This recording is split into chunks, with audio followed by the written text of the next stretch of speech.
So hi guys, welcome back to my channel. My name is Mary Ann and my white screen name is Mary Ann Vlogs.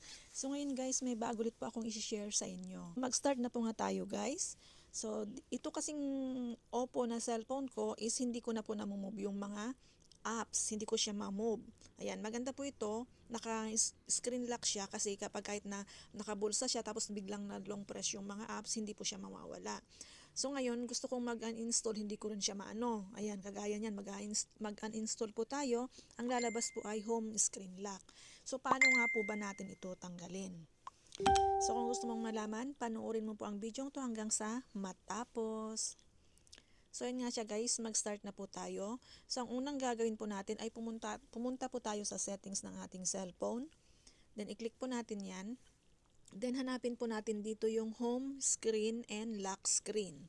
Then after nyan, nakikita nyo po itong lock home screen layout. I-turn off po natin ito. Ayan siya guys. After nyong ma-turn off yan, pwede na ninyong ma-move yung mga apps. Ayan. Ayan, lalagay ko dyan. Kagayan. Tapos ito, gusto ko na siyang i-uninstall.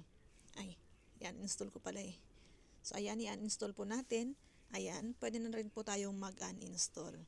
So sana guys, may natutunan po ulit tayo sa bidyong to at sana wag niyo pong kalimutang mag-comment, mag-like at paki-share na rin po. Salamat and God bless. Bye-bye!